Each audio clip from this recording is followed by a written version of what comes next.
I've got Jared Ryan with me from Brian Umtank & Co. Jared, the January weaner sale is finished. 3,400 head of cattle. What did you see as the highlight of the day? Well, the obvious highlights would be the affordability of the cattle, and the fact that the cattle are very negotiable because they don't carry excess condition. Our season here has been very, very difficult up until the so-called end of the spring. August and September, our usual big growth months, were no good at all. We've been saved by a late rain in November and December. Consequently, the cattle have finished up at around the top end of around 350k average for the calves, where in other years they might be 420.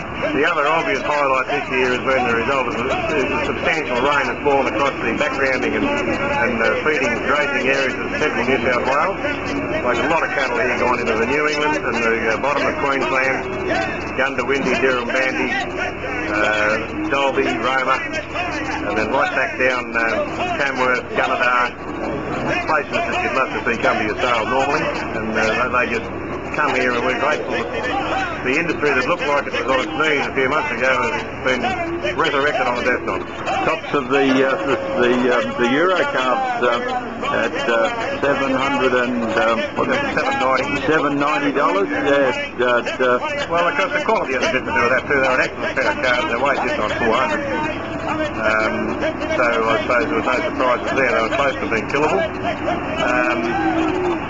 I suppose everyone comes here because they think of the quality of the black cattle that we've surrounded ourselves with the last few years. And they've made around $2, $2.05, I think, in a couple of cases, and a couple of the lighter cattle might be a little bit more.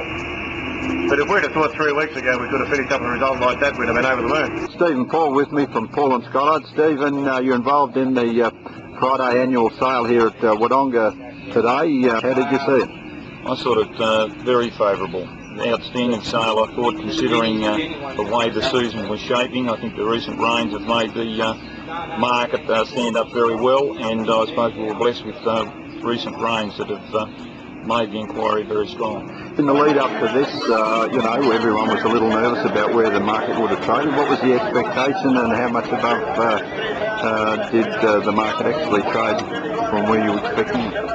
I'd say, look, going back, we rewind the clock back about a month, look, the prospects look fairly slim because really we were lacking rain, water was a concern. I suppose over the last 2 to 3 weeks there's been good general rains over the eastern part of Australia, and that has given people ample water supply, and also particularly the later country, it's given them ample feed, and that's extended right across the eastern part of Australia. Therefore, you've seen good inquiry from people that were probably understocked and looking for stock to put on to fatten. And also, I think a major change within a month has been the change in the attitude towards females. I think the restock demand for females has greatly improved in 2 to 3 weeks, to the tune of probably, I would think, 20 to 30 cents a kilo on a lot of cattle.